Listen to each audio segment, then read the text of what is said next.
concebido, que prazer, e só tu, ó crente, o poderás fazer. Oh Jesus, a trabalhar, prontamente, fielmente trabalhar. Por Jesus, a trabalhar prontamente, fielmente, trabalhar por Ele. Há trabalho pronto para cada um de nós. Repare que Jesus não chamou ninguém parado, estando em Angola temos um termo que falamos, o nanga. No Brasil chamam folgado. Jesus encontrou André, seu irmão João, encontrou Pedro pescando. Quando ressuscitou, Pedro foi de novo à pescaria e Jesus foi buscá-lo, dizendo que eu te disse que tu serias pescador de homens. E hoje nós vamos falar sobre esse assunto. Portanto, sejam todos bem-vindos à página Só para Esclarecer. Eu sou Cianuco Monteiro e hoje tenho um convidado especial. Ele é o Robson de Magalhães. Professor Robson, a paz do Senhor Jesus. Graça e paz, meu camba, né, como se diz na Angola, meu professor, pastor, Cianuco Monteiro. A paz do Senhor Jesus também a todos os nossos irmãos de Angola. Eu digo sempre às pessoas que eu já me sinto um angolano. Embora eu seja um perfeito brasileiro.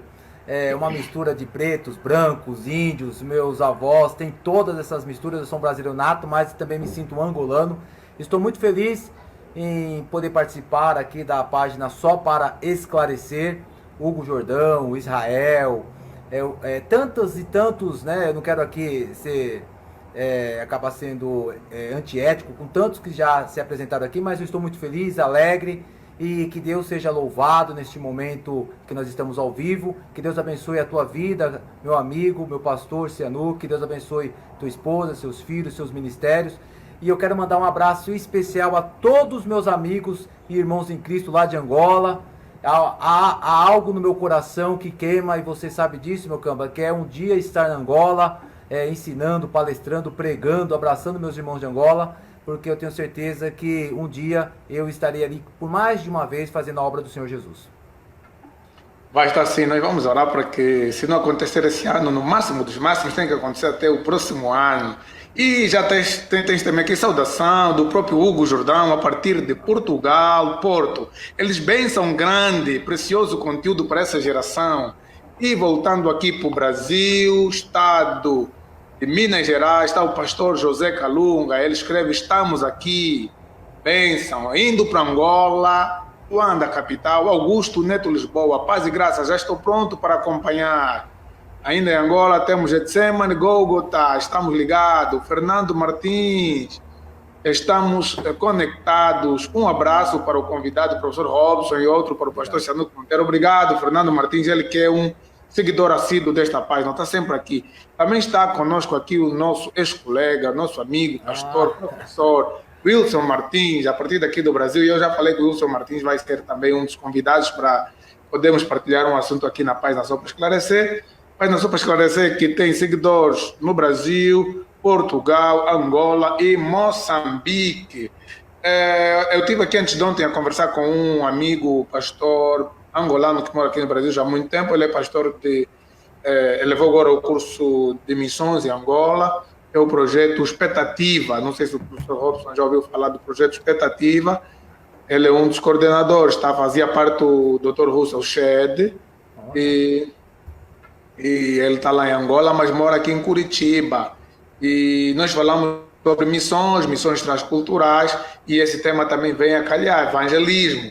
E uma das perguntas que as pessoas fazem é, mas missões e evangelismo, há alguma semelhança, há diferença? Qual é a diferença? Como podemos diferenciar missões de evangelismo? Será que quando Jesus disse, ide por todo mundo pregar o evangelho, quando Jesus disse, começando em Jerusalém, Samaria, confins da terra, em Jerusalém apenas evangelismo e missões é quando ia ultrapassar Jerusalém? O professor Robson hoje está aqui para nos explicar tudo isso. Bruno Paulo, seja bem-vindo. Muito obrigado a todos vocês. O professor Wilson Martins diz mais uma vez parabéns pelo tema. E o Augusto Neto Lisboa fala do projeto Perspectiva, exato, Perspectiva. Professor Robson, semelhança e diferença entre evangelismo e missões? Antes de mais nada, quero aqui esclarecer a todos os seguidores da página Só para Esclarecer e também aos nossos professores, nossos amigos, que quando se trata de evangelização, nós temos que começar, eu vou ser redundante, com uma premissa que nós não podemos abrir mão. Hoje se fala muito em se pregar o Evangelho, né? As pessoas falam em anunciar o Evangelho de Cristo, mas há muitas maneiras de se anunciar o Evangelho. Antes de entrar na pergunta, a diferença entre evangelismo e missão, a pergunta que o pastor Cianuc fez. Mas preste bem atenção nesse início, porque vai ser neste início que nós vamos dar o start para toda a live desta tarde aqui no Brasil e à noite em Angola. Quando se trata de expansão do reino de Deus, pregação das boas novas, evangelion, que está ali em Marcos capítulo 1, verso 1, nós vamos falar bastante dos textos gregos, do texto grego, nós precisamos sempre nos basilar de uma doutrina conservadora. Que quando eu digo conservadora, não tem nada a ver com esses aspectos políticos, de polarização, enfim, eu tenho meus viés, também eu tenho a minha forma de enxergar o mundo, eu ministro aula de Constituição aqui no Brasil, mas eu estou dizendo de um evangelion, de boas novas, baseado no que as escrituras deixam claras. De que maneira? Quando Jesus ele veio anunciar o evangelho e falou acerca do mundo vindouro, mas que já era, Jesus nunca estava desassociado com o arrependimento, com a mudança de caráter. Eu estou aqui trazendo um contexto mais atual. Jesus nunca deixou de denunciar os erros acerca dos atos imorais. Porque hoje as pessoas, quando falam acerca de vamos pregar o evangelho, as pessoas não falam mais contra o pecado. Hamartia, ou hamartano, né, que dá uma ideia de continuidade no grego. A ideia do que a pessoa faz uma ação deliberada, intencional, que a pessoa tem prazer, ela faz intencionalmente e tem prazer, de forma contínua, então a pessoa faz de forma deliberada, tem prazer e de forma contínua, e algo que é contra os valores que estão estampados ali nas Escrituras Sagradas. Então, pastor Cianuc, eu quero partir dessa premissa. Qual? Para se anunciar o Evangelho de Cristo, nós não podemos desassociar de denunciar os erros, não das pessoas, mas os erros que a Bíblia dita como pecado, que é imoralidade, promiscuidade, idolatria, adultério, fornicação, ideologia de gênero, corrupção, a própria corrupção em si, porque a corrupção se trata daquilo que sai do plumo, sai da linha, né? Aquilo que o homem acaba se deixando apodrecer de dentro para fora, porque a corrupção ela entra, né? Ela é de dentro para fora. Olha o contexto do Brasil. O Brasil é um país, infelizmente, com o legislativo, executivo e judiciário, principalmente os governos de esquerda. Isso não sou eu que estou dizendo, isso é o que está no judiciário, enfim, cometem corrupção. Eu estou falando de uma corrupção que a pessoa sai do caminho dito pelas Escrituras Sagradas. Então, pastor Cianuc, antes de falar acerca de evangelismo e de missão, eu quero iniciar com essa premissa. As pessoas estão dizendo assim, pastor Cianuc, você que está na Angola, você que está no Brasil, dizendo o seguinte: não, Jesus aceita a pessoa da forma que ela está, Jesus ama você, Jesus quer você permaneça desta forma. Isto não é o Evangelho de Cristo. Preste bem atenção. Isto não é pregar o Evangelho de Cristo. Isto é convidar as pessoas para uma festa. Venha da forma que você está. Deus ama da forma que você venha. Isso é uma pregação antropocêntrica. O homem está no centro. Uma pregação egoísta. O ego do homem inflamado. E é uma pregação anti as Escrituras Sagradas. Então o anticristo já está permeando essas pregações. Quando nós se falamos de pregar o Evangelho de Cristo, é isso que as pessoas precisam ter em mente, nós precisamos apenas expor as Escrituras Sagradas. Olha que interessante, pastor Cianuc. As pessoas estão dizendo assim: venha desta forma porque Deus não se importa da forma que você está. Não é desta forma que Jesus começou a pregar o Evangelho. Jesus começou assim: arrependam-se, porque é chegado o reino de Deus. Então, a pregação do Evangelho é uma pregação de arrependimento. Esta pregação ortodoxa, conservadora, pregação bíblica, a expansão do reino se dá por meio das Escrituras Sagradas. Karl Barth afirma isto. Karl Barth afirma que nós devemos revelar o que é o mundo, as Escrituras Sagradas. E as Escrituras dizem que as pessoas devem se arrepender. Por que as pessoas devem se arrepender, porque as pessoas são más nas essências. Independentemente da doutrina calvinista arminiana, as pessoas são más, elas nasceram más. As pessoas nasceram, como Paulo fala ali em Efésios 2, destinadas à ira de Deus. Não sou eu que estou dizendo, foi Paulo que disse. Porque quando a pessoa diz assim, venha você da forma que você está, é uma pregação completamente desassociada do que? Da justiça de Deus. Eu estava conversando com um jovem, pastor Cianu, que eu quero iniciar com isso para que as pessoas possam nos entender, porque as pessoas dizem assim, quando se fala do amor de Deus, as pessoas já falam da justiça de Deus. Primeiro, tudo que Deus faz e tudo que Deus é bom. O amor de Deus é bom. A justiça de Deus também é boa. Por que nós somos salvos? Pelo amor e pela justiça de Deus. Não dá para desassociar. Não podemos tratar essas coisas de formas dicotômicas. O amor de Deus é perfeito. E a justiça de Deus é perfeita também. Por que nós somos declarados justos? Por causa da justiça de Deus.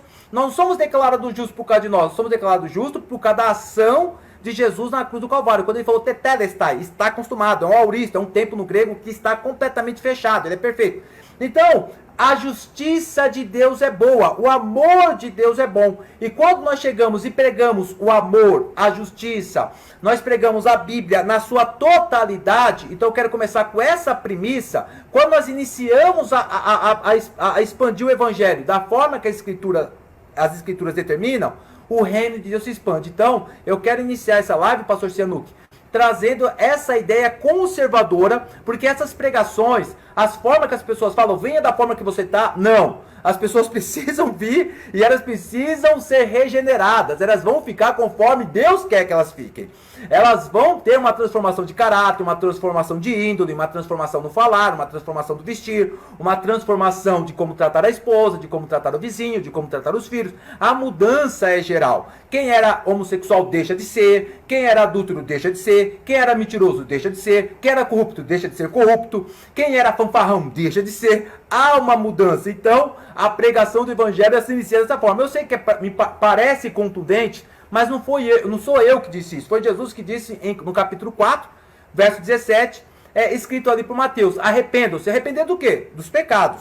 Então vamos lá. Acerca da sua pergunta, pastor Cianucci, evangelismo e missão, até o século XX, existiam essa diferenciação de evangelismo e missão. Mas a Bíblia Sagrada, ela não trabalha desta forma. A Bíblia Sagrada, quando nós olhamos para os textos neotestamentários do Novo Testamento, quando a igreja se inicia em Atos 2, era só o quê? Pregar as boas novas. Certo? Então o que é evangelismo na concepção até o século XX? Evangelismo significa evangelismo local, que a pessoa faz na sua própria região, na sua própria cultura, na sua própria língua, nos seus próprios costumes. Então, se eu evangelizar, vou aqui parafrasear, se eu evangelizar um brasileiro, aqui na região central de Guarulhos, isto é evangelismo local. O que é missão transcultural? Já fala transcultural, aquilo que transcende a cultura.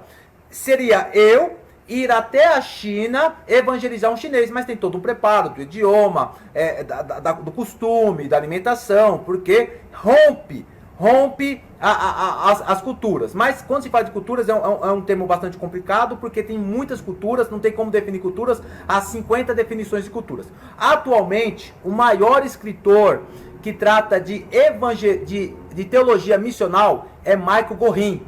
Tem o Newbigin também, que é um dos melhores, mas o Michael Gorin é aquele que está me formando dentro da teologia missional. O que Michael Gorin ele afirma? Que atualmente, inclusive para o século XXI, não há mais diferenciação entre evangelismo e missão transcultural, pastor Cianucci. Isso é interessante para poder iniciar essa live de hoje. Para Michael Gorin, ele segue uma orientação desde o Novo Testamento, bem como também dos pais apostólicos. Quem são os pais apostólicos? Aqueles que, de fato, substituíram os apóstolos, como Tito de Creta, Timóteo de Efésio, Policarpo de Esmina, Clemente de Roma. Ou seja, os pais apostólicos, desde dos que substituíram os apóstolos até o presente século. Michael Gorin afirma o seguinte, que evangelização faz parte da missão. O que é missão? Missão significa todo o cosmo e todos os seres, eles estão envolvidos na missão de Deus. A missão não pertence à igreja, a missão pertence a Deus.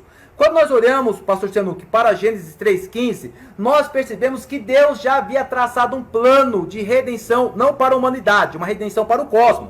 todo o cosmos, os animais, todos serão refeitos, eles serão, Deus vai transformar tudo no que foi em Gênesis. Então isso é bem interessante. 3,15 Deus fala que alguém ia o quê?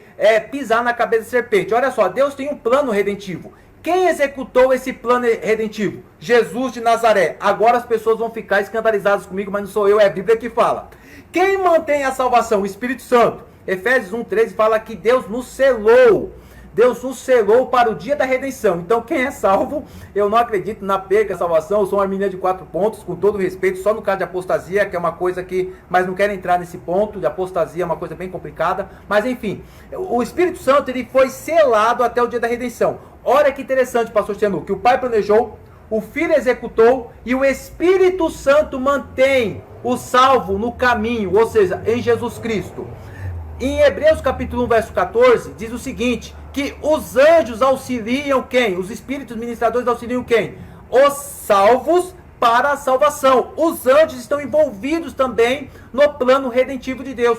O anjo anuncia a José que Maria está grávida. O anjo anuncia a Maria que ela ficaria grávida do Espírito Santo. O anjo anuncia às mulheres que Jesus foi ressuscitado. O anjo anuncia aos apóstolos que aquele que subiu também ia descer. Os anjos participam da libertação dos apóstolos no momento da pregação. Então veja só que os anjos também estão envolvidos no plano redentivo da igreja. E qual que é o papel da igreja nesta missão de Deus? Evangelização. Atualmente, pastor Cianuque Monteiro, atualmente, uma nova concepção existe de evangelização. O quê? Missão de Deus. Todos estão todos nós, Filho, Espírito Santo, os anjos, a igreja, todos nós estamos envolvidos em qual missão? Na missão do Pai. Todos nós estamos envolvidos na missão do Pai. E quando se trata da missão do Pai, qual que é a missão do Pai? Expansão do reino, evangelização. Então, atualmente, não existe mais diferenciação entre evangelismo local e missão transcultural. Toda a igreja está envolvida no quê? Na missão de Deus. Qual que é a missão de Deus? Evangelização. E só para poder encerrar, Cianuque, nas nossas igrejas aqui no Brasil, não sei se os nossos irmãos angolanos sabem, existem o quê? O departamento de missões ou departamento de evangelismo, que é um grupo de irmãos que tem a responsabilidade de evangelizar.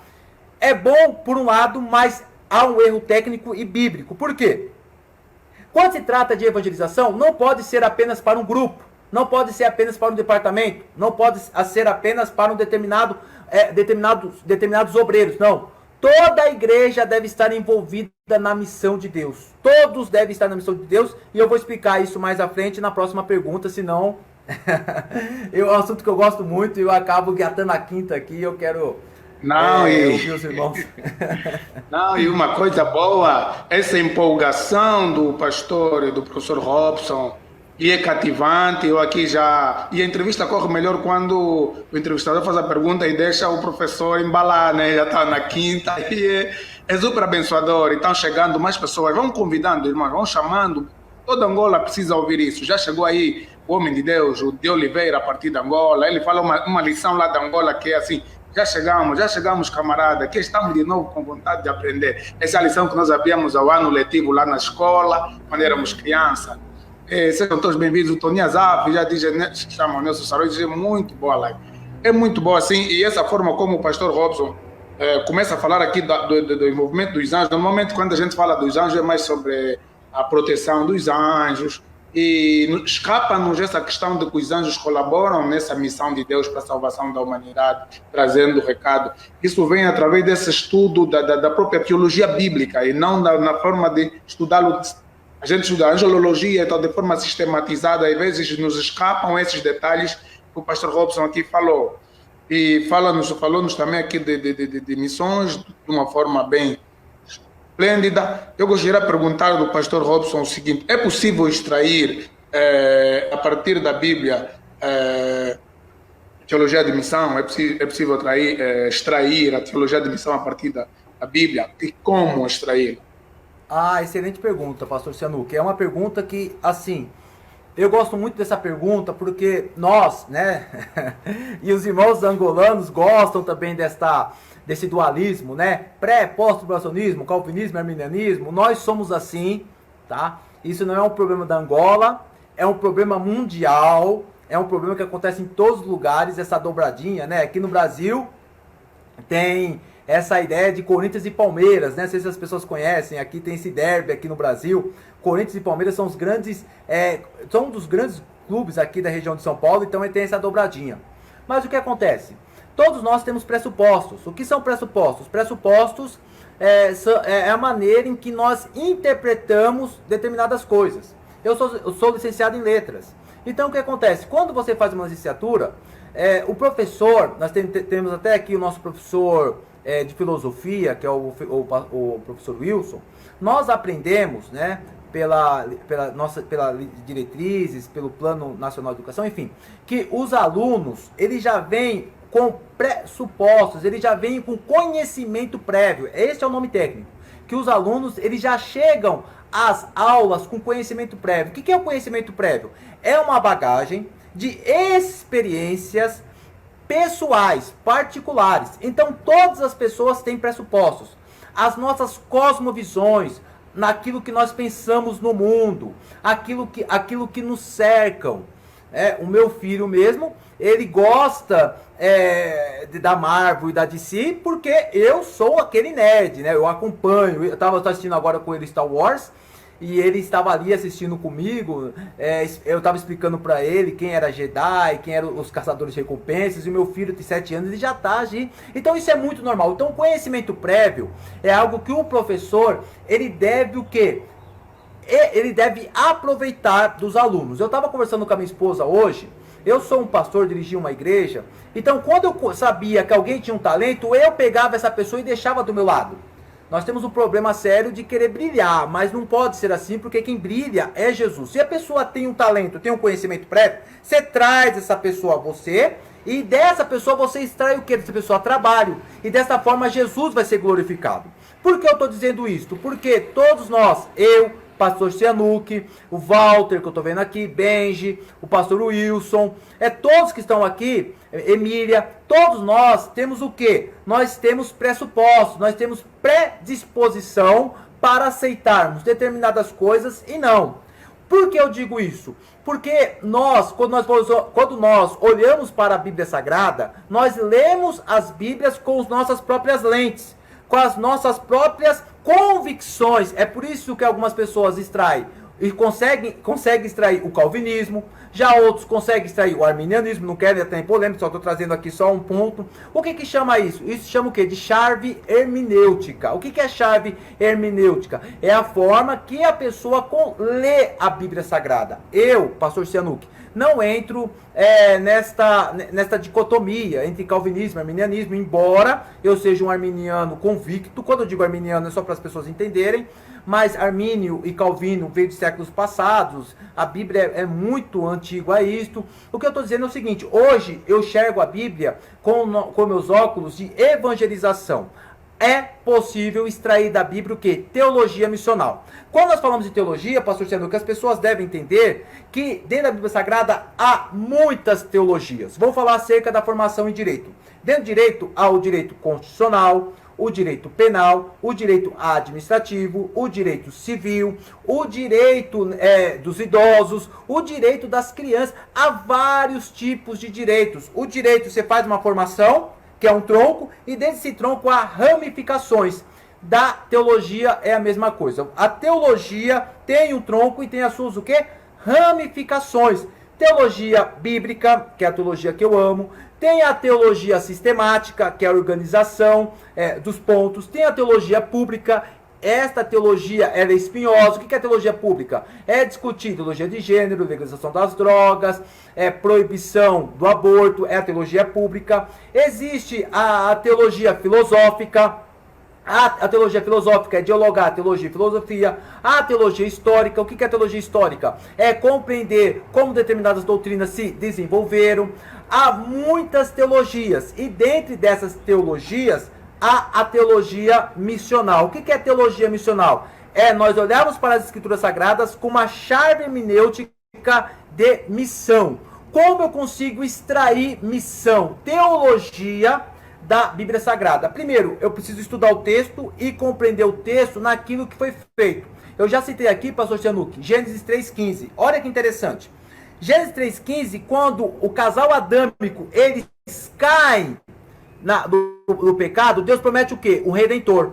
E quando nós olhamos todo o Antigo Testamento, tem uma visão panorâmica para que as pessoas possam entender, quando nós olhamos todo o Antigo Testamento, quando nós olhamos para Israel, qual que era o propósito de Israel após o período babilônico?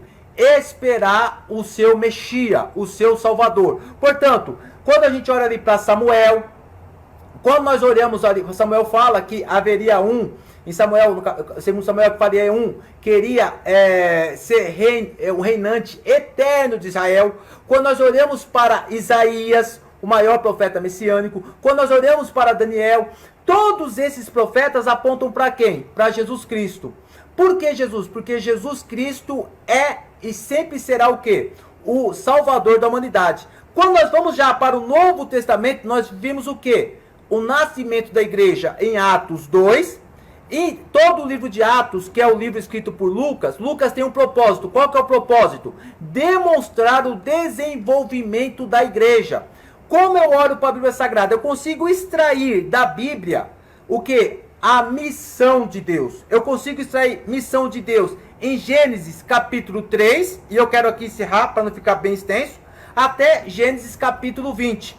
O que eu quero mostrar para as pessoas compreenderem? Gênesis capítulo 1, colocar aqui, ó. Gênesis capítulo 1 e capítulo 2, Deus não são os únicos capítulos que não fala acerca de salvação. Gênesis capítulo 1 e capítulo 2 são os únicos capítulos iniciais que não se fala mais de salvação, se fala o quê? Do Éden. E Gênesis e Apocalipse capítulo 21 e 22 são os dois últimos capítulos que não falam mais nada de pecado, já se fala do novo Éden. Olha como que eu estou extraindo missão como teologia. São apenas 2 capítulos, os 2 primeiros do Novo Testamento, Gênesis capítulo 1 e Gênesis capítulo 2, e os 2 últimos capítulos de Apocalipse, 21 e 22, que não se fala mais do quê? Que não se fala mais de salvação. Por quê? Gênesis capítulo 1 é o Éden, perfeito. E o novo céu, nova terra, quando sai, é um novo Éden. Portanto, a partir de Gênesis 3 até Apocalipse 20, só tinha um propósito. E Calbart afirma isso. Qual que é o propósito das Escrituras Sagradas? Revelar Deus ao mundo. É por isso que eu consigo extrair da Bíblia a teologia missional. Boa. Boa. Uma pergunta rápida aqui do pastor Walter Antônio. O pastor Walter Antônio nos escreve a partir de uma província ao sul da Angola, a província de Namibe. Ele pergunta, então, quando eu investigo, sou um teólogo? Quando eu investigo, eu sou um teólogo? É essa a pergunta dele? Isso. Bom, pastor Walter, Deus abençoe. Muito obrigado pela sua pergunta. Existem vários tipos de teólogos. Todos nós somos teólogos. O que é theos no grego? Theos é Deus. E logos é discurso, não é ciência. Logos é discurso, é por isso que foi traduzido por palavra. Então a palavra em grego logos significa discurso. Parafraseando, pastor Walter, é Walter, né? Isso. Discursar sobre Deus. Tem uma preposição, só que ela está implícita. Discursar sobre Deus. Esta foi a ideia original da palavra theos logos. Discursar sobre Deus. Portanto, a partir do momento que a pessoa ler a Bíblia para tentar compreendê-la, ela é um teólogo. É que existem níveis de se estudar a Bíblia Sagrada. Há pessoas que estudam em casas, há pessoas que estudam em seminários. Tudo depende do quê? Da vocação. Há pessoas que são vocacionadas para serem mestres. Há pessoas que são vocacionadas para serem profetas. Há pessoas que são vocacionadas para poder curar. Há pessoas que são vocacionadas com o dom da misericórdia. Há pessoas que são vocacionadas com o dom da ajuda. Né? Então são vários tipos de dons. Portanto, não é porque... Eu vou falar sobre isso mais à frente, acerca de discipular o ID, que é uma coisa muito importante, que é a grande comissão. Toda pessoa que se propõe a ser evangelista, ele é um mestre, porque ele tem que estudar as Escrituras Sagradas. Então, pastor Walter, para poder responder a tua pergunta, o senhor é um teólogo porque o senhor discursa sobre Deus, O Senhor investiga sobre esse Deus, embora o finito, em demanda do infinito, está infinitamente distante. Nós nunca chegaremos ao pleno conhecimento de Deus, mas o Senhor é um teólogo, evidentemente, e com certeza, e Deus abençoe a tua vida e continue estudando sobre Deus. Amém, amém. Então, sobre essa questão que o pastor Robson falou aí, das correntes soteriológicas, como calvinismo e arminianismo, surge agora uma outra que é o arminianismo repensado, que é o provisionismo. Mas a minha pergunta que eu faço agora no pastor Robson é o seguinte: qual é a necessidade de evangelizar? Sabemos que Deus é onisciente, sabe todas as coisas, é presciente, além de saber tudo, ele sabe tudo antes que ocorre, né? Antes de acontecer. Então logo Deus já sabe quem vai salvar, quem não. Qual é a necessidade de evangelizar? Por que e para que evangelizar? Bom, essa é uma pergunta bem interessante, muito interessante mesmo. Por que devemos evangelizar? Primeira coisa que nós temos que ter em mente, lembrar daquela passagem que Jesus falou assim: a seara é grande e poucos são ceifeiros. Com certeza os irmãos que estão nos acompanhando conhecem essa passagem.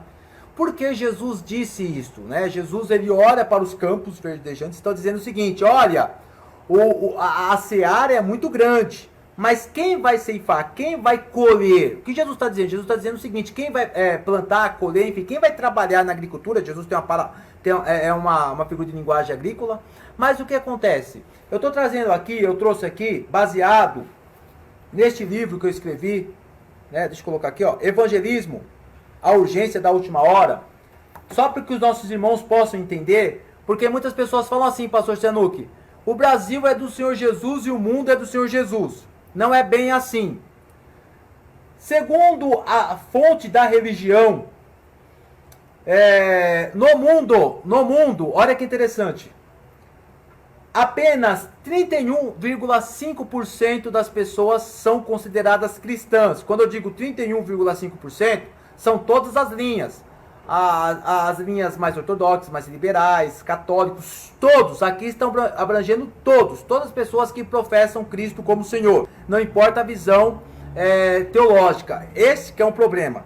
Então, no mundo, declarados cristãos, a porcentagem é 31,5%. Portanto, 69,5% de pessoas não são cristãs. Eu digo no mundo. Então percebam que a seara continua grande. Quando vamos falar do Brasil, eu não tenho os dados de Angola, porque os dados do Brasil segundo o IBGE. O IBGE, que é uma fonte confiável que nós temos aqui no Brasil, que é um Instituto Brasileiro de Geografia, enfim. O IBGE, ele afirma o seguinte: olha que interessante, que pessoas declaradas católicas, e o nosso catolicismo tem um problema muito sério por conta da idolatria, da adoração, do purgatório, cultos aos mortos. O nosso catolicismo é um católico bastante enviesado aqui no Brasil. De católicos, nós temos 64,6 pessoas. Olha o número que o IBGE traz acerca de católicos: 64,6. E pessoas declaradas cristãs, seja da linha reformada, pentecostal, neopentecostal, enfim, nós temos um número de 22,2%.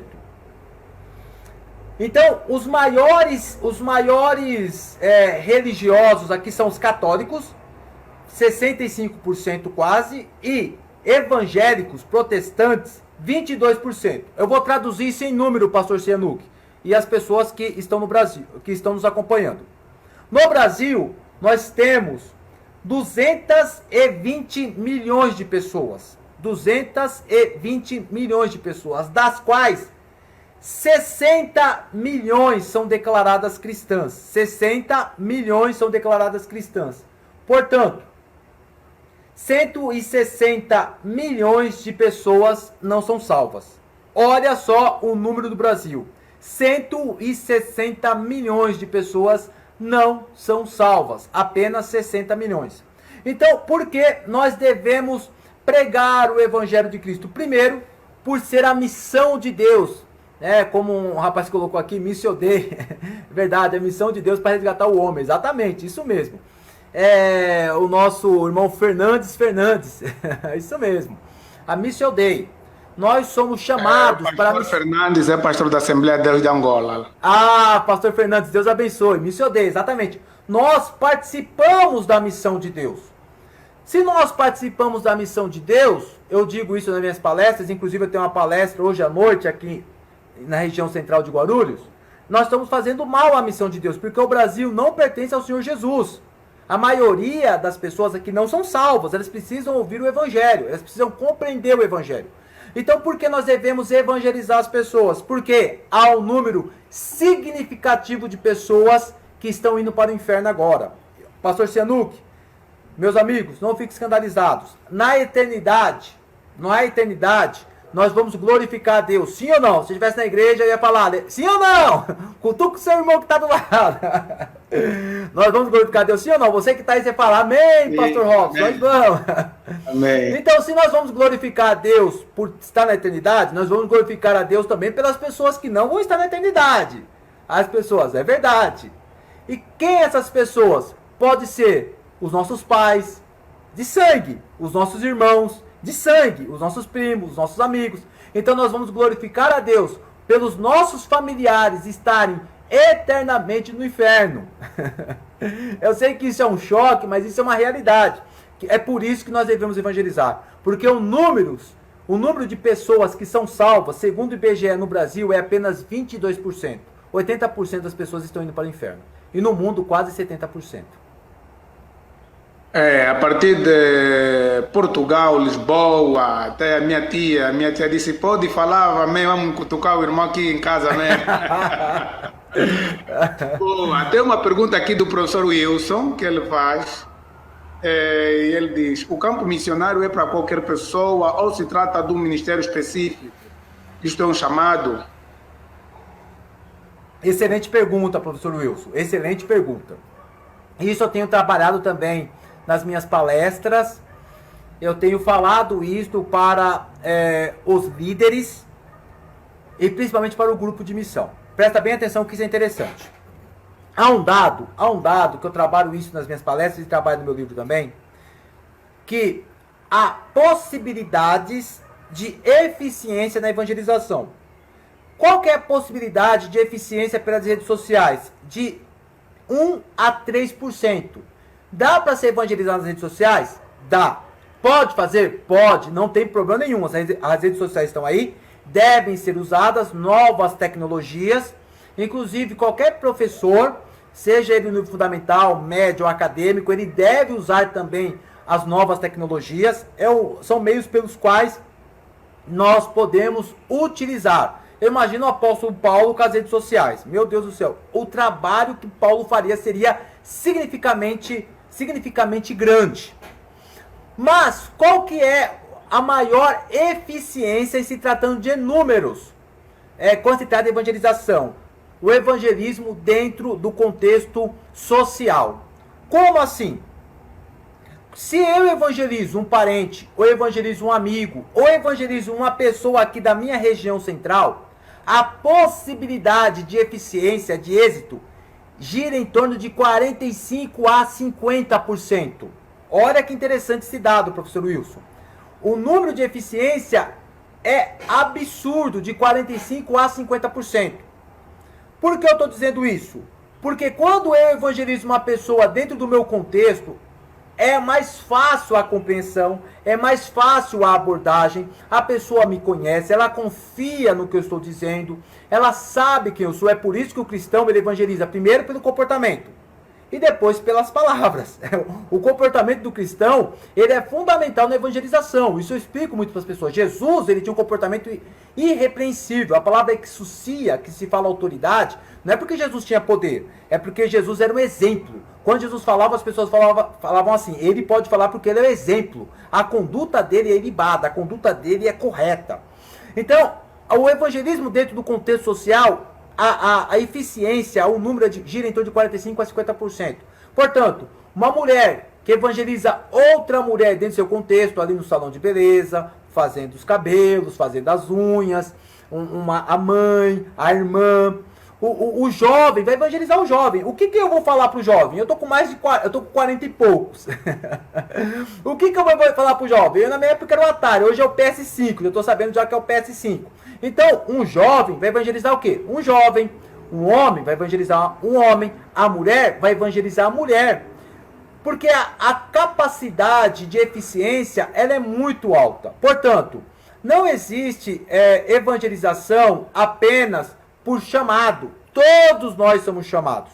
Quando nós pegamos o texto ali da grande comissão, o texto que eu quero trabalhar ainda hoje, Jesus diz assim: ide e vão e façam discípulos. Jesus não falou isso para os apóstolos, Jesus não falou isso para o grupo das irmãs, Jesus não falou isso para o grupo do evangelismo, Jesus falou isso para a igreja. Portanto, a igreja está envolvida na missão de Deus. Todos nós já fomos chamados para a missão de Deus. É por isso que o grupo de evangelismo, o grupo de missões dentro do departamento, ele é bom para fazer cultos, para poder incentivar os irmãos, para poder arrecadar fundos, ele é bom. Só que ele tem um problema. Qual é o problema? É que separa um grupo para evangelização. O correto é toda a igreja participando da evangelização. Eu gosto muito do interior, porque no interior se trabalha assim. O pastor, ele vai com toda a igreja, com o grupo de irmãs, o grupo de irmãs louva a Deus, o grupo de varões está evangelizando, a mocidade canta. Na minha época, quando eu estava em Limeira, era assim, até hoje assim, eu acompanho os trabalhos do Jardim Pérola de Limeira. Então o pastor leva toda a igreja, inclusive o pastor vai também na evangelização. Então a evangelização não é um chamado para um grupo, evangelização é um chamado para a igreja. Todos nós fazemos parte da Missio Dei, da missão de Deus. Boa. Só para acrescentar aqui também, né, tipos de evangelismo ou evangelização, que é aquele que é evangelismo em massa e evangelismo individual, quando o pregador faz uma cruzada ou num culto de domingo com sermão evangelístico. Temos aí a vantagem de alcançar maior número de pessoas, mas há uma desvantagem que a pessoa não vai ter oportunidade de fazer perguntas. Por exemplo, o pastor Robson vai agora dar uma palestra, um seminário, talvez como é a aula vai perguntar dúvida, vai responder, mas na pregação não há esse feedback, né? E no evangelismo pessoal já há aquela tendência do indivíduo pregar o evangelho de acordo com o contexto, a situação que o indivíduo estiver a viver, caso de óbito, caso de desemprego, caso de divórcio, caso de doença. Quer dizer, no evangelismo pessoal há também aquele tete a tete onde o indivíduo, o pastor Robson falou aqui de cosmovisão, né? E já que fala aqui de cosmovisão, eu vou lhe fazer uma pergunta agora. Como é que encara essa questão da pregação do evangelho num mundo pluralista, num mundo de pluralidade? Principalmente aqui no Brasil. Por lá em Angola, por exemplo, eu vejo, os testemunhas de Jeová, eu vejo que aqui são bem mais calmos. Dizem que nos tempos passados já foi assim, da Angola mesmo, bater porta a porta, você pode dizer que é crente, não, ele vai insistir que você está na religião falsa e tal. Aqui já vejo do Brasil um mundo bem assim, bem plural, todo mundo respeita aquele espírita, aquele budista, e há o grupo também que vai discursar, vai debater. Então, qual deve ser a nossa postura? Como pregar o evangelho num mundo de pluralidades? Eu quero sugerir aqui um livro. Eu vou pegar um livro aqui, pastor Sanuque. Só um minutinho, só que eu vou pegar um livro aqui, tá bom? Bom. Vamos ver aqui se eu... Só um minutinho. Perdão. Então, irmãos, vocês estão aí do outro lado, continuem mencionando pessoas, continuem. Depois dessa pergunta, eu vou ler aí a pergunta do irmão Manuel Pequeno. E o pastor Wilson Martins, eu já estou aqui programando também ter o senhor aqui no próximo sábado, independentemente da sua disponibilidade. Aí depois a gente vai conversar depois da live, falamos um bocadinho sobre teologia filosófica. Mas por agora o pastor Robson tem já o seu livro na mão para falarmos um bocadinho sobre como pregar o evangelho num mundo plural. Eu quero aqui, tá vendo? Esse livro aqui, ó. Introdução à Cosmovisão Cristã. Introdução à Cosmovisão Cristã. Michael Gorin e Craig Bartholomew. Introdução à Cosmovisão Cristã. E também, o pastor Luiz conhece esse livro. No mestrado nós tivemos a oportunidade de ler. O Evangelho em uma Sociedade Pluralista, do Lelis Limbig. Tá aqui, ó. O Evangelho em uma Sociedade Pluralista. Esses são 2 livros que, entre outros, que me ajudaram muito na construção do meu livro e também da minha percepção. Primeira coisa que nós precisamos ter em mente é, quando se trata de cosmovisão, nós não devemos atacar as pessoas. Porque as pessoas estão fixadas nas suas percepções de mundo. Vou dar um exemplo aqui no Brasil, tá? No Brasil, há uma mariolatria muito grande. No Brasil, nós temos o dia 12 de outubro, que é o dia de Nossa Senhora Aparecida. As pessoas aqui adoram Maria. As pessoas, elas olham para a Mãe de Jesus como uma Deus, ela é deusa. As pessoas, elas fazem culto para Maria. Elas cresceram assim, principalmente nas cidades mais afastadas, lugares que não são grandes metrópoles. E as pessoas cresceram ouvindo isso de quem? Dos papais, das mamães, dos vovôs, das vovós, das pessoas que eles amaram, das pessoas que eles admiram. Quando nós olhamos para João Batista, eu falo isso para muitas pessoas, João Batista foi só um. Nós não somos João Batista. Cada um tem a sua maneira de ser abordado. Quando João Batista, ele denunciou Herodes. Herodes, ele foi até a casa do irmão dele em Roma. Para quem não sabe a história, foi isso que aconteceu com Herodes. Ele foi na casa do irmão dele, o irmão dele morava em Roma. E ele foi em Roma para poder pedir o governo local da Palestina, de um determinado local, porque a Palestina era dividida. E quando Herodes foi, ele dormiu na casa do irmão. O nome do irmão agora também me fugiu da mente. Quando ele foi na casa do irmão, ele se apaixonou por Herodias. Foi isso que aconteceu. Ele abandonou a esposa, aquela filha do rei da Síria, e ele se traz a Herodias e casa com ela. Então, quando João Batista ataca Herodes, foi por conta disso. Nós não somos João Batista. Nós não podemos chegar nas pessoas e dizer assim, larga essa santa, porque essa imagem pertence ao diabo, essa imagem tem demônios, tal. A Bíblia nos fala isso. Efésios 4,15 fala que nós devemos falar a verdade em amor. Eu vou falar mais uma vez. Efésios 4,15. Diga a verdade, mas diga em amor. Nós devemos falar as verdades para as pessoas, mas nós devemos ter amor. Isso que é a verdadeira empatia. De que forma você gostaria de ser abordado? De que forma você gostaria que a sua mãe, seu papai, sua esposa, seus filhinhos fossem abordados por um cristão? Então eu digo isso, pastor Cianucci, no meio dessa polarização, desta multicultura, aqui no Brasil nós temos pretos, brancos, cafusos, pardos, mulatos. Nós temos muitos índios no Brasil. O Brasil é muito grande. Para quem não conhece o Brasil ele é enorme. Várias culturas. O meu caso mesmo, o meu avô, ele foi filho de escravos. Nós chamávamos ele de um negão bonito, né? Porque meu avô era negão mesmo, veio, né, da região africana, no final do século XX. E ele trabalhava numa fazenda, pastor Cianucci. E por que ele se apaixonou? Pela filha do dono da fazenda, que era minha avó Isaurina, loira dos olhos azuis. Então a minha avó se apaixonou. O nome de Herodes, João Felipe. João Felipe, obrigado. O pastor até me ajudou, obrigado. Então o meu avô se apaixonou pelo quem? Pela filha do fazendeiro que o pai dele trabalhava, que foi filho da escravidão aqui do Brasil. E a minha avó era loira dos olhos azuis. O que eles fizeram para casar? Eles tiveram que fugir. Já da parte da minha mãe, o meu avô Manuel, né, que veio de Portugal, casou com quem? Com uma índia. A Índia mesmo. Meu avô viu uma mulher na tribo em Belém do Pará, viu aquela morena bonita, a Índia, pegou e casou. Então, veja só, eu sou de África, pé na África, portugueses, índios. Então, aqui no Brasil tem várias culturas. Existem uma pluralidade aqui muito grande.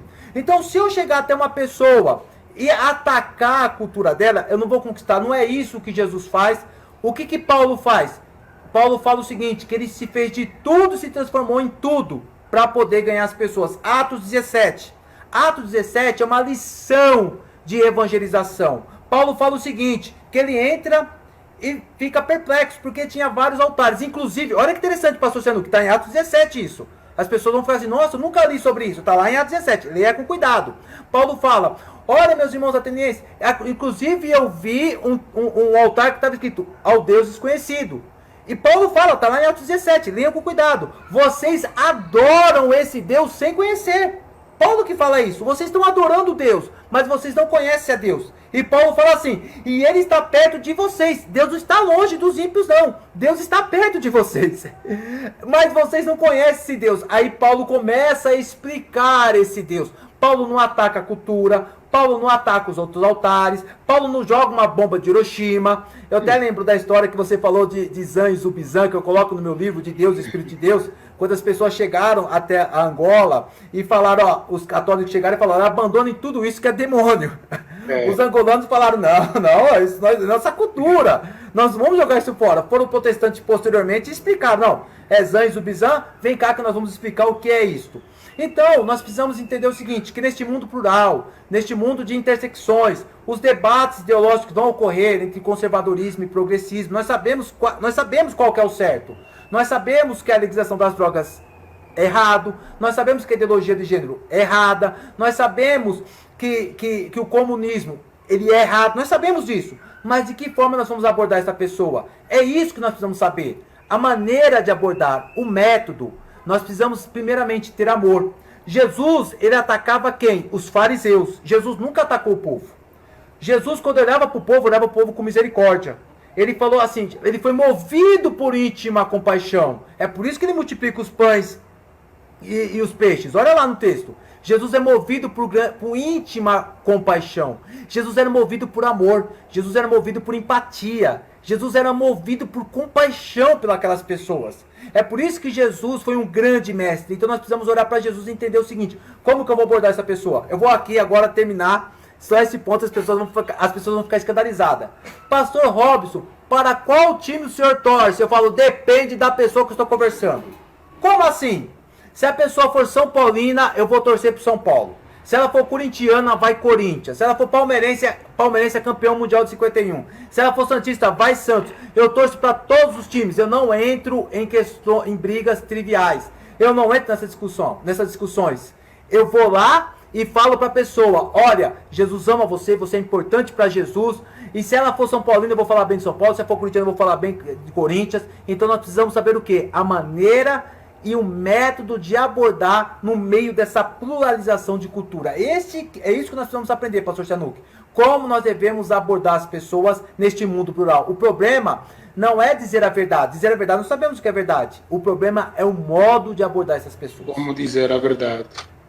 Boa, eu vou fazer a última pergunta ao pastor Robson, até porque o pastor vai ter hoje uma atividade, mas essa pergunta do Manuel Pequeno, eu vou fazer o link com a minha, que eu vou apresentar 2 textos, vão ser praticamente a última intervenção do pastor Robson e depois vamos abordar um outro assunto sobre o livro do pastor. A ordem de pregar é somente aos apóstolos ou é uma ordem dada a todos os crentes em Jesus Cristo? Então o link que eu faço com essa pergunta do Manuel Pequeno é como fazer exegese do texto de Mateus 28, 18 a 20. Depois dessa, o pastor Robson pode saltar-nos também para Atos 1:8, que é o texto-chave do livro de Atos, né? Diz que recebereis poder ao descer sobre vós o Espírito Santo. Qual é o impacto que tem o Espírito Santo, então, nas nossas vidas com a pregação desse evangelho? O pastor pode fazer o link aí com as 3 questões. A do Manuel Pequeno e eu dei apenas as passagens bíblicas. Tá bom, amém. A pergunta é bem interessante. Bom, primeiro nós temos que entender que não existe a palavra evangelismo ou evangelização nas Escrituras Sagradas. O que nós temos é o que é apresentado em Marcos, no capítulo 1, verso 1. O texto grego, ele diz desta forma, arche tu evangelion Iesu Cristo, rio teu. Princípio do evangelho de Cristo, Filho de Deus. A NVT traz, este é o princípio das boas novas a respeito de Jesus Cristo, Filho de Deus. A NTLH fala, boa notícia que fala a respeito de Jesus, Filho de Deus. Então, o que acontece? Quando nós falamos acerca de evangelização, nós precisamos ter em mente o seguinte, que nós estamos trazendo o quê? Boas notícias, boas novas. Evangelion, no grego, significa boas novas, boas notícias, boas notícias. O que são essas boas notícias? Essas boas notícias são o reino de Deus revelado nas Escrituras Sagradas. É por isso que eu consigo extrair teologia da missão nas Escrituras Sagradas, porque a minha visão é uma visão muito bartiana. Bart fala que Jesus não está em todas as páginas das Escrituras, mas Jesus permeia todas as páginas das Escrituras. Ele não está em todas, mas ele permeia todas, porque toda a Bíblia gira em torno de Jesus. Ele é o ápice das Escrituras Sagradas. Bom, então a palavra, não existe a palavra evangelização, mas nós trazemos o que as pessoas?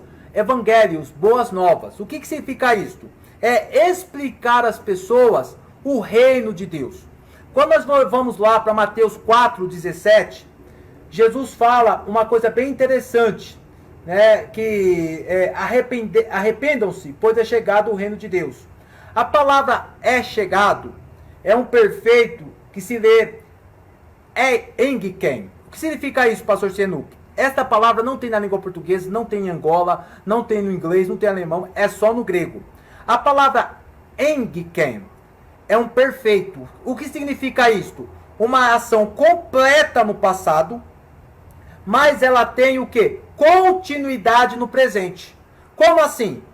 Engiken é um perfeito, só tem no grego. É uma ação completa no passado, mas o aspecto resultante dela é linear, é contínuo.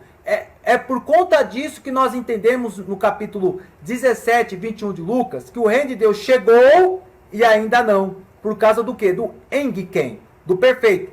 Jesus fala assim, o reino de Deus é chegado. Chegou completamente em mim. Eu sou o reino de Deus. Mas ele continua chegando. Olha que interessante para responder a pergunta do pastor. Como assim o reino de Deus é e ainda não? Ele está chegando.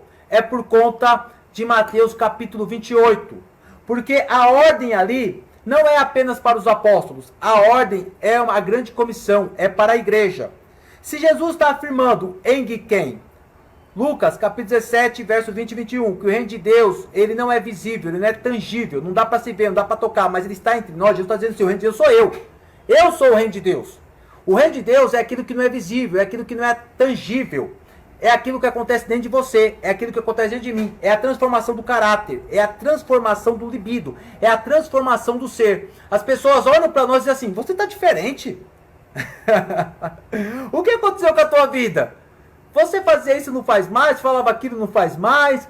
Interessante, é porque o reino de Deus chegou. A palavra engiken, portanto, é um perfeito. Chegou e ainda está chegando. Porque quando nós vamos para o texto da grande comissão, ele está aqui, eu vou ler rapidamente, diz assim, a minha Bíblia é NVT, abre aspas.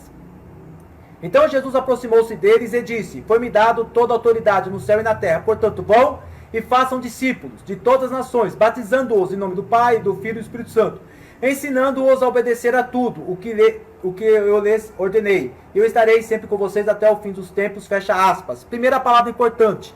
A palavra autoridade no grego é exousian. A palavra autoridade é exousian. O que significa isso? A autoridade aqui não é poder de dons espirituais.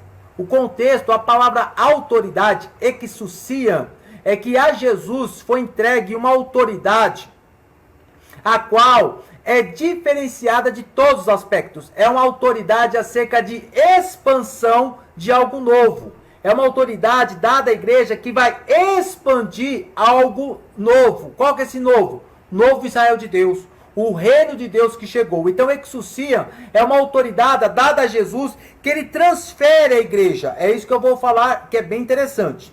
Então a primeira palavra importante aqui é exousia, é a autoridade que ele recebe, ele transfere à igreja, que é uma autoridade de expansividade. A igreja, ela é ativa, ela não é passiva. Mateus, no capítulo 16, Jesus diz assim, eu estou fazendo um link para as pessoas entenderem como que isso aqui é complexo, eu consigo extrair missão como teologia. Jesus diz assim, que as portas do inferno não prevalecerão contra a igreja. O que Jesus está dizendo? Essa é a ideia de Mateus 28. As portas do inferno, elas estão paradas, e a igreja é ativa. As portas do inferno estão paradas e a igreja é ativa. Jesus fala assim, que as portas do inferno não podem resistir. As portas do inferno estão trancadas, cerradas. Satanás está segurando a porta dos infernos junto com seus anjos, junto com seus demônios, e atrás das portas dos infernos há pessoas, prostitutas, homossexuais, mentirosos, corruptos, pessoas da esquerda, há várias pessoas traficantes, as pessoas estão dentro do inferno. Então, o que é exousia? Que as portas do inferno não vão prevalecer essa igreja. A igreja é ativa, ela recebe essa autoridade. E a igreja vai para cima das portas do inferno. O inferno tem medo da igreja, não é a igreja que tem que ter medo do inferno.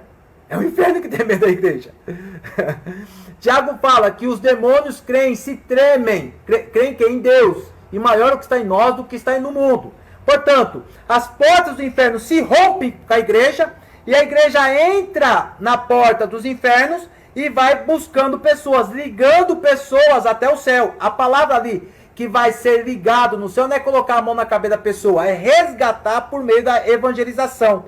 É isso que está acontecendo em Mateus 28, a palavra exousia, autoridade. A igreja tem autoridade para quê? Para arrancar pessoas de dentro do inferno, porque a igreja é ativa. O que é uma pessoa cheia de Espírito Santo? É que fala em línguas? É que profetiza? É que roda a igreja? Não.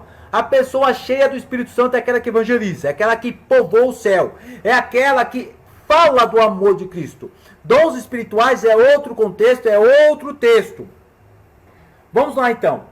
A palavra, duas palavras aqui que eu quero falar aqui com os irmãos, tá? A primeira palavra foi exousia, autoridade. Autoridade para quê? Para avançar. A próxima palavra que eu quero falar aqui com os irmãos é acerca do ide e do fazer discípulo, tá bom? Primeiro, a palavra vão, ide, não é o verbo principal.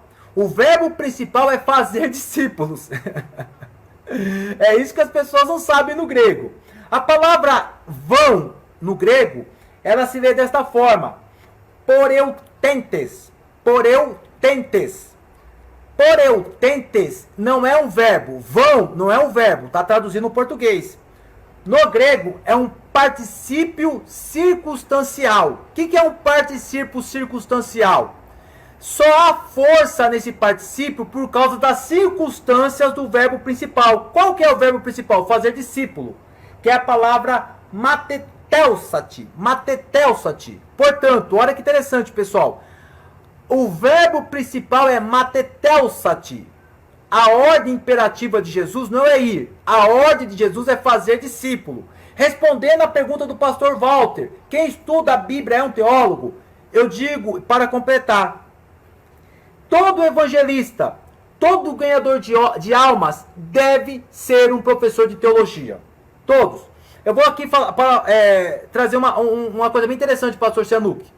Se a tua esposa fala assim, Sianuque, né, não sei como que ela chama, amor, não sei como que é na cultura em Angola, diz assim pra ti, Sianuque, vai até o mercado.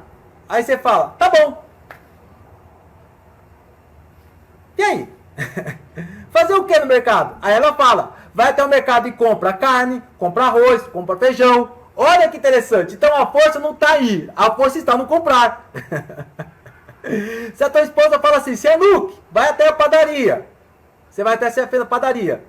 Mas tem que fazer lá, comprar pão, comprar leite, comprar pão doce. Ah, então a força não está no ir, a força está no comprar. É exatamente isso que acontece em Mateus capítulo 28. A força não está no ir, a força está em fazer discípulos. Portanto, poreutentes é um particípio, vão é um particípio circunstancial.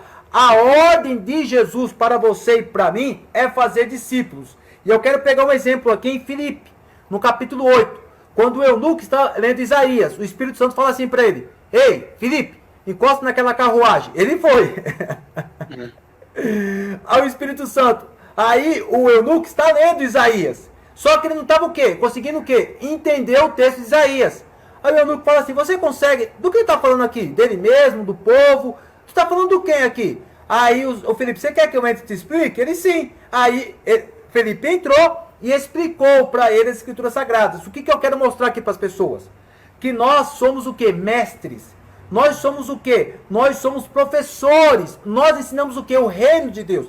Todo evangelista, toda a mulher, todo homem que quer participar da evangelização, ele deve ler as Escrituras Sagradas, ele deve conhecer as Escrituras Sagradas. Se a pessoa perguntar assim, por que eu devo aceitar Jesus?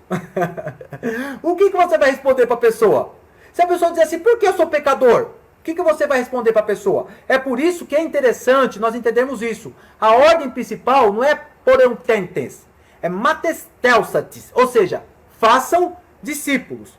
Pegando um gancho em Atos 1, 8, que Jesus diz assim, que há de descer sobre vós o Espírito Santo e serão minhas testemunhas em Jerusalém, Judéia, Samaria, até os confins da terra. Fazendo esse link, nós temos que entender duas coisas interessantes aí, pastor Cianuc.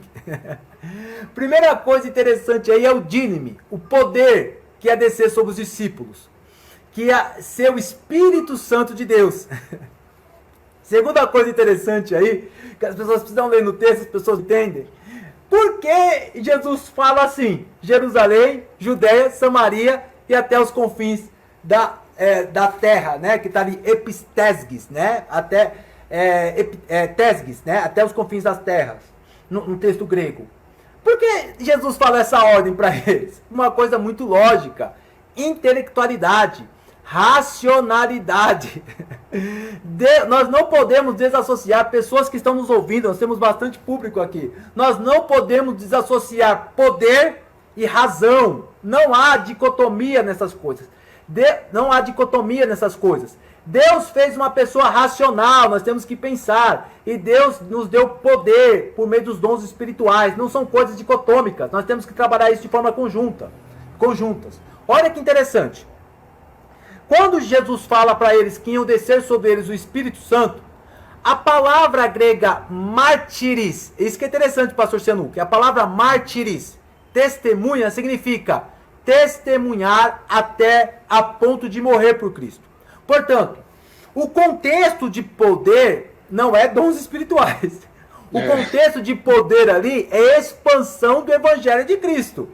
Jesus não está dizendo para eles, vocês vão receber poder, díname, e há de vir sobre vós o poder do Espírito Santo para que vocês profetizem, para que vocês falem línguas, para que vocês curem. É só ler o texto, não sou eu que estou dizendo, irmãos, é só ler o texto. O contexto é para que vocês preguem o Evangelho de Cristo. Para quem? Primeiro em Jerusalém, depois em Judéia, depois em Samaria, depois até os confins da terra. Por que Jesus falou, ganhe primeiro os judeus? Porque quando você prega o Evangelho dentro do seu próprio contexto, a possibilidade do Espírito Santo convencer a pessoa é muito maior. Por quê? Porque você fala dentro do idioma da pessoa, você fala dentro das características religiosas, políticas, socioeconômicas. Você está inserido dentro da cultura das pessoas. Os judeus e samaritanos tinham uma grande briga, uma grande rixa. O próprio José fala que quando eles brigavam, montes se morriam. É por isso que nós temos que pregar primeiro em Jerusalém, depois em Samaria, depois em Judéia. Só para finalizar aqui, pastor Cianuc, quando nós olhamos a história de Úfilas, São Patrício e tantos outros que foram ganhadores de almas, eles ganhavam quem? Ganhavam as pessoas locais, os godos, germanos, celtas, eles ganhavam as pessoas locais. Olha que interessante. Dessas pessoas eles faziam mestres e por meio desses mestres é que haviam a expansão do cristianismo. Se eu for evangelizar numa tribo, seja de Angora em qualquer lugar, eu preciso ganhar uma pessoa daquele local. E esta pessoa, eu vou fazer dela o quê? Um mestre. E por meio desta pessoa, eu vou ganhar várias pessoas para Jesus. É desta forma que Deus fala em Atos 1:8. Olha a inteligência divina em Atos 1:8. Olha como Deus está nos revelando o quê? O aspecto racional. Ganhe a pessoa da tribo, ganhe a pessoa da cultura, ganhe a pessoa daquele local. Por meio daquela pessoa você vai ganhar os demais. Quando você ganha o pai, você ganha a mãe. Quando você ganha a mãe, você ganha o pai. Quando você ganha os filhos, você ganha os pais. Isso acontece em muitos contextos. Então é isso que nós precisamos entender. De exousia, autoridade. Autoridade, o que é autoridade, pessoal? É para a igreja ser ativa. A palavra porententes é o particípio circunstancial, o id. A força mesmo está o quê? Façam discípulos.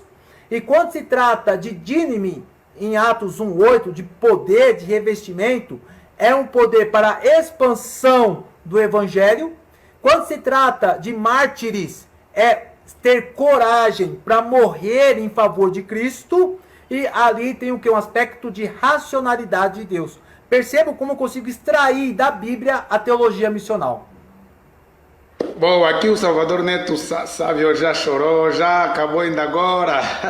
Já acabou 1h12 de live. O professor Robson vai ter uma atividade agora, mas a página, só para esclarecer, está sempre aqui. Pastor Robson, essa página está sempre aqui disponível para o senhor vir ensinar. O povo angolano ama o aprendizado. Enquanto não foi fisicamente para Angola, sei quando for vai levar muitos livros e o povo gosta. Eles vão lá, vão encher a sala, vão aprender, vão ser edificados. E aqui temos a irmã Nathalie Raj, que é esposa do professor Robson, ela que diz: conhecimento é tudo na vida de um cristão. Bênção. Então, estamos aqui, a Joana Funete. Joana Funete é uma irmã minha, prima minha, está lá em Angola. Ela escreveu: meu Deus, muita sabedoria, muita sabedoria. O pastor Robson estuda muito. Onde o pastor Robson está, a gente não estuda ainda. Ela estuda muito e é muita bênção. Deus continua abençoando o seu ministério, pastor. E queria dizer, o pastor ele já me disse que gostaria de disponibilizar alguns livros dele em PDF para abençoar os irmãos. Não sei se o pastor vai passar para mim, para eu passar para eles, ou o pastor pode deixar, como fez o outro pastor, o seu WhatsApp aqui, e passar diretamente para os irmãos. Não sei o que o professor prefere. Eu vou disponibilizar. Este livro aqui é um livro de 100 páginas. O que eu abordo, deixa eu colocar aqui. É um livro de 100 páginas. O que eu abordo aqui neste livro é o que nós conversamos aqui. Só que aí os irmãos podem ler com mais calma. Eu vou disponibilizar este livro ao pastor Cianuque Monteiro, tá bom? Vou disponibilizar em PDF para ele poder abençoar os irmãos de Angola, tá bom? Para os irmãos poderem ler, poderem crescer, tá? Eu quero aqui, pastor Cianuque, agradecer.